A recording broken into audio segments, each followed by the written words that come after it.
Tinatayang nasa mahigit 12 billion pesos na halaga ng iligal na sigarilyo ang nakumpiska ng mga otoridad sa isang bahay na nagsisilbing bodega sa barangay Mabini Homesite, Cabanatuan City, Nueva Ecija.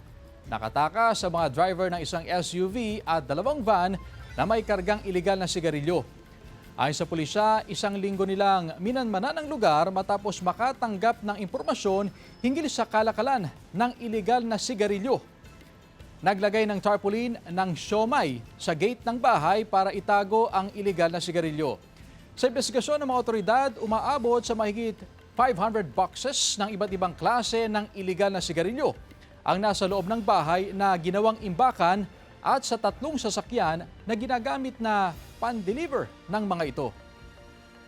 Yung pong pinalakas na intelligence gathering po ng PNP. So, nagresulta naman po sa positibong operation.